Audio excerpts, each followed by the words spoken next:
So I just haven't really been doing too much in the shop today. It's been a beautiful day, so I've kind of been out, you know, playing with an old mountain bike that's been around that I need to see about fixing up.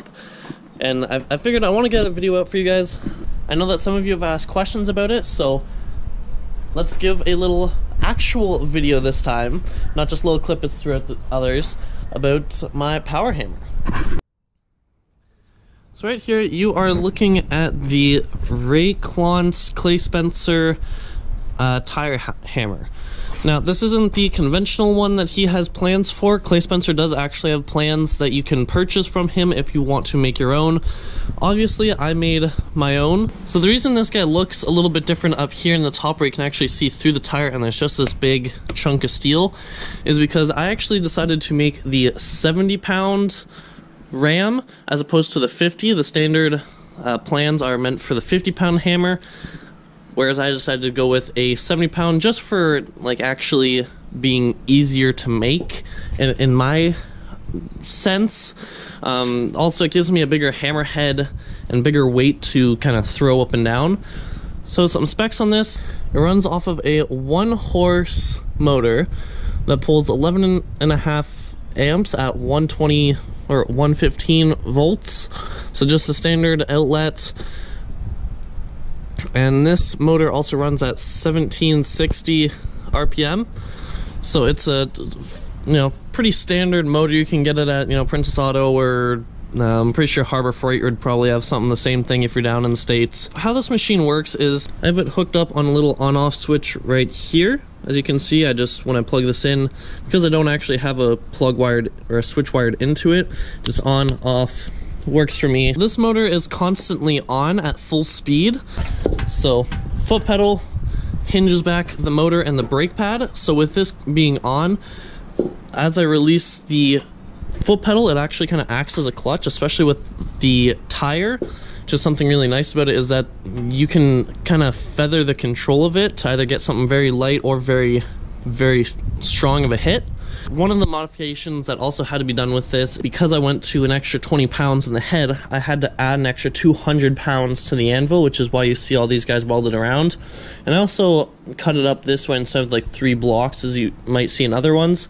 I just found this looking aesthetically pleasing and very symmetrical. Now I have the spring tightened up a lot just because I've been working on the hammers that I've been working on, so I wanted a really big working area, so the tighter spring actually helps kind of give it a little less bounciness to it, as well as a farther stroke, because it keeps everything tighter up here. Besides from the actual like top surface area, the height is actually kind of playable with a little bit.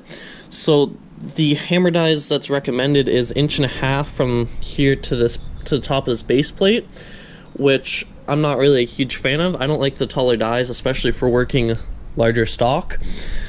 But I cut each die off 1/2 inch shorter than what, you know, was recommended, and these guys work just perfectly for anything, you know, 2 inches, 1.5 inches, something like that. This just really works well, especially with the tighter spring. It really just gives you a lot of control. So this is the hammer actually running. Like you can hear, it's really not that loud.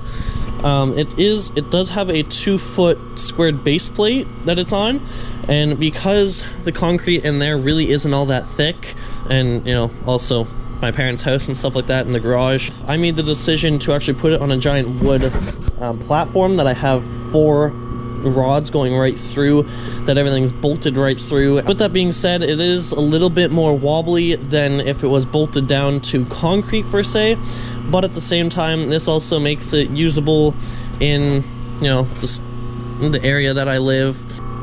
This does, however, shake the house when I'm really going on some hard steel full power hits. This, you know, my parents have told me before that this really shakes the whole house, so you need to keep that in mind if you live somewhere close to each other, that, you know, you really won't want something like this there. You'll probably want to find another space to have it in if you're deciding to go up to a big power hammer like this. And like I said, right now those dies aren't going to hit at all because I have everything really tight and those are shorter than normal. But you can see, like, you can actually get a decent amount of control with this. So if you really want some light Also, if you want some light hits, another great thing is to tighten or loosen this up. You can play around with that a lot. And because this is the clutch, with this being a tire, you can change the PSI rating in the tire. We can see there just how the motor moves back and forth on that pivot.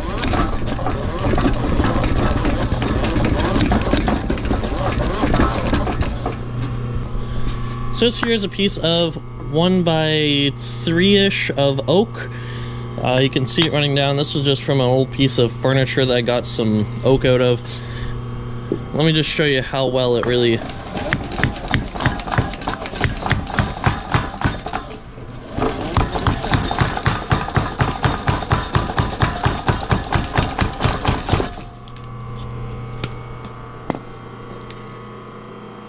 So, not that it's going very hard or to the full extreme, but it definitely squishes and hammers a lot.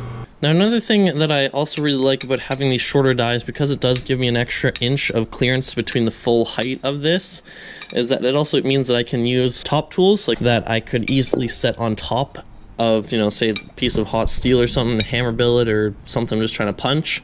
And as long as I'm very careful I don't go through onto the dies, I can easily punch through something, which is also something nice about, you know, having a little bit of extra clearance between it.